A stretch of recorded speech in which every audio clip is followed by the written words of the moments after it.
This pot smells delicious, and it's the base for our ultimate beef stew. Now we're talking about beef stew. Beef stew. Try this beef stew. Try this beef stew. We have, former Wall Street executive. You know what I'm saying? This lady, she decided to leave her profession, and go try to find her own destiny. You know what I'm saying? She created her own blog. And, before I even get more to her, I gotta get into I forgot to introduce my co-host who's sitting on the side of me looking at me like I'm crazy. I'm sorry, Kappa. You know what I'm saying? I just hey, man, what's going on over there, man? I forgot about me. You know what I'm saying? I was just so amazed about our guest that we got on the show today. I think she's on the line with us. Are you there, Miss Phoenix Rising? I'm here. How you doing? Welcome to the show. I'm good. How are you guys tonight? I'm all right. You know the Kappa. I know you know him. Yes. Phoenix Rising, what's going on? How you doing? Happy New Year. Happy New Year, girl. How's everybody doing? We all right. I'm all right. I think Cap is all right. He sounds a little crazy over there, but I'm pretty sure he's all right. Hey, we just over here. Go ahead, Cap. I'm sorry. I'm saying, man, I don't know what was in that turkey sandwich I had, but got me hyped, son. You're so funny. So, Phoenix, tell us who is Phoenix Rising. Let us know who you are. Oh, my God, that's such a complicated question. I'm a lot of different people. It depends on the day and what I'm doing. I don't know. I like to keep it simple, so not to say I'm a writer. I write a lot. You're right. All right, but we also heard that you're a former Wall Street executive. How was that? Oh, yeah, that was another person in another lifetime. I did that for 10 years. It was fun. It lasted a long time, but now it's over. I learned a lot. It was a good experience. Definitely not something I wanted to do with the rest of my life. Was you around when everything was breaking down? Did you see it coming? Did you see all everything we're going through now on Wall Street? Did you see the market drop coming? I knew that was coming before it hit Wall Street. You got your money out. Seeing people who quick, fast, and in a hurry. But I told people no one would care until it affects Wall Street. Nobody cares about minorities losing their homes. People care about rich white men losing their money, though. So, at the time when I was in Wall Street, I had a friend who was into real estate, and I told her, nobody cares. I said, when it affects Wall Street, people start to care, and that's exactly what happened, because Wall Street affects the world. Yeah. Minorities losing their home affects the hood. That doesn't have a global impact like when, the Dow is down and the NASDAQ's down. That's totally different implications right there about what's going on in the world. So, I wasn't surprised. Well, I've also heard that, you started your own blog, called MissSoSick.com. That's your former blog, am I right? Yes, that was fun while it lasted. And you want to tell us a little bit about that? It's not my fault that MissSoSick.com is down. I had a web guy that was managing everything, and he's like, renew the site for me. And then one day people started hitting him like, what's going on with your blog? What's going on with your blog? Your blog is down. And so I did try to reach out to him and see what was going on, and he never got back to me. I don't know. I don't know what was going on with that situation. And I wasn't the only client that happened to. And so people pretty much lost their domains because he just decided not to be bothered, I guess. But Miss So Sick was a blog that I started. I wrote my first book under Miss So Sick when I had my first radio show. I used that name, Miss So Sick, as well. So, and it was short for I'm so sick of everything. Like, I'm sick of everything. I'm sick of people. I'm sick of the government. I'm just so sick of everything. So that's where Miss So Sick came from. The blog was fun. I didn't do a lot of celebrity mocking and whatnot because they have enough blogs out there doing that. I just tried to keep mine, fun, light, and full of fuckery. People usually find that kind of stuff. You wasn't trying to blow nothing up or nothing. Like, you're so sick, you wasn't trying to blow nothing up or teach people how to make bombs or nothing. No. People like to complain. I like to complain. I'm a complainer. I complain about everything. I complain if it's too hot. I complain if it's too cold. I complain if the weather's perfect because it's not going to be perfect tomorrow. But people like to complain. So Miss So Sick was just a place where you would come and hear my rantings and ravings about, depends. It could have been something in traffic. It could have been something a celebrity did. It could have been about a ghetto fight, a song. it was just, my rantings and ravings about what I was so sick of. And you also wrote, you're on your second book, but you have already written and published a book already. Yes, that's out now. Make sure y'all go and get that. It's available in Barnes & Noble. It's on Amazon.com. And it's also on Lulu.com. Are you fierce, focused, and fabulous, or just another dumb bitch? Now, let's get into that. Now, that's kind of deep right there. You say, are you fierce, focused? There might be a lot of women mad at you because there are just a lot of dumb bitches out there, and you blowing them up right now in the book. So how did you feel about that? I'm not blowing them up as much as I'm making them aware of what they are. I pose the title of the book as a question, and I always tell people before you answer it, get the book, read it, and then answer it. Because a lot of times people think that they are fierce, they think they're focused, they think they're fabulous. But then when I start breaking the book down into scenarios and different situations, they kind of realize that they have some dumb bitch tendencies. We all have them. I say at the beginning of the book, like, hey, I'm not an exception to the rule. I've done dumb bitch shit. I'm probably going to do more dumb bitch shit. The difference is that some people bask in dumb bitch shit, and then some people realize, I made a mistake. Let me try and check it and do better.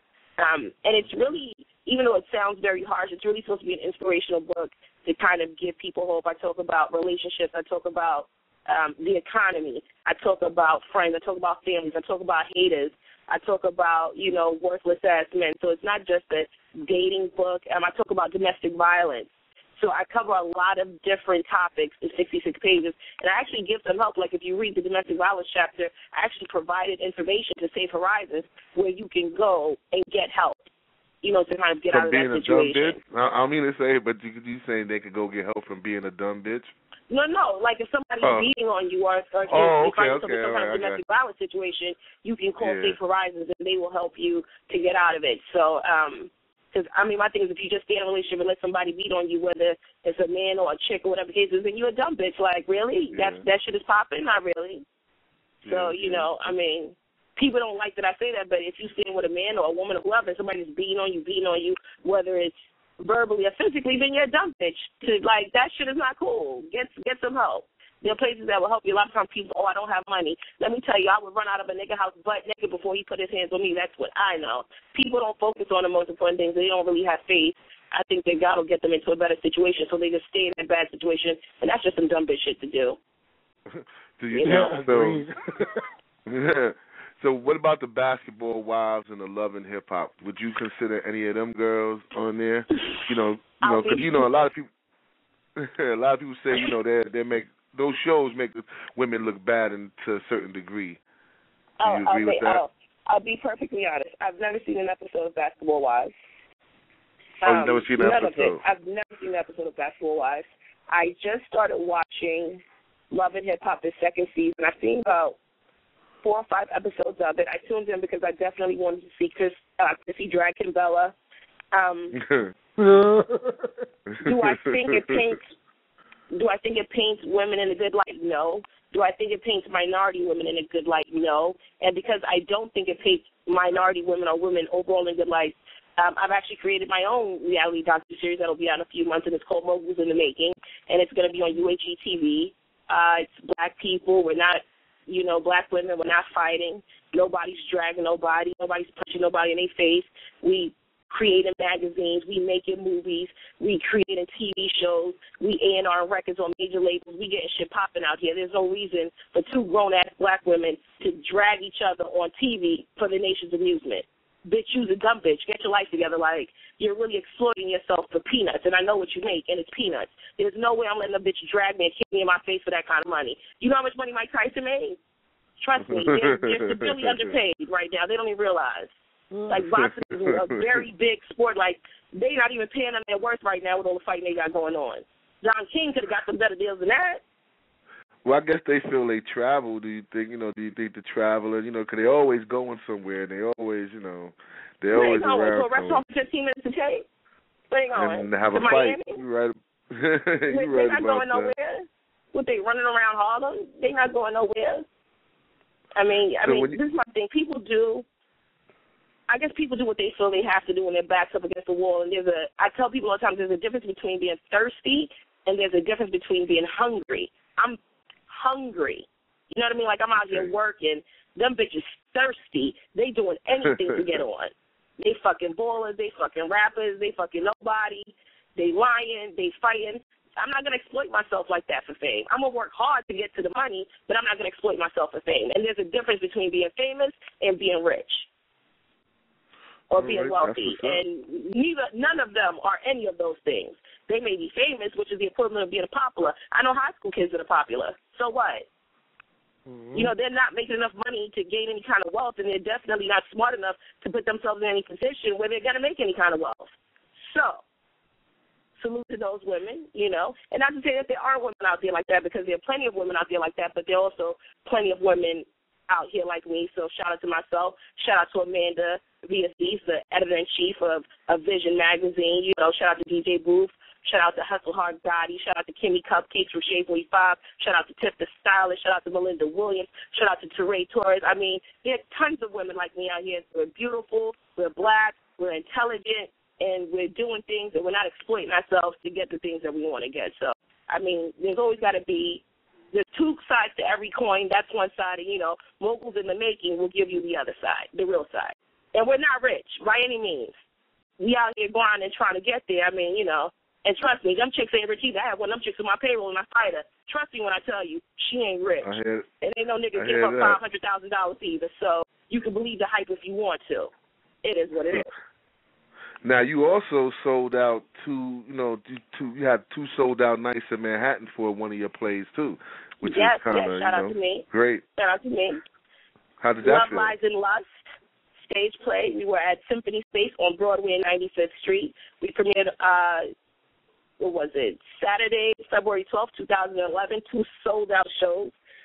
It was amazing. I brought it back for Mother's Day, and I just finished adapting the play into a screenplay, and we are in the process, we are now in pre-production to film the movie, which we will be shooting in in New Orleans this spring.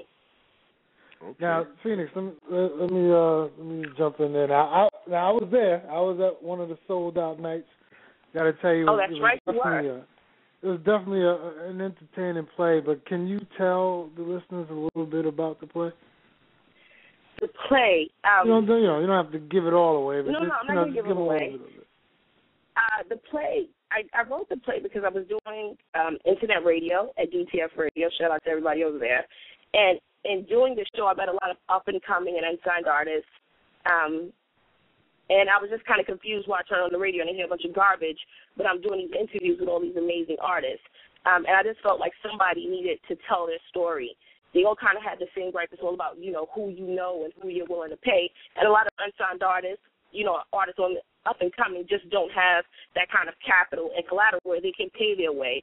And some of them have integrity and they're not willing to sell themselves out or sell themselves short, again, to be famous. So that kind of inspired it. And then, in the media with all of these older women having, affairs with these younger men, and it's so taboo. So I wanted to talk about that. So Love, Lies, and Lust, it's a story about a couple who take in a set of kids and they groom them for the entertainment industry.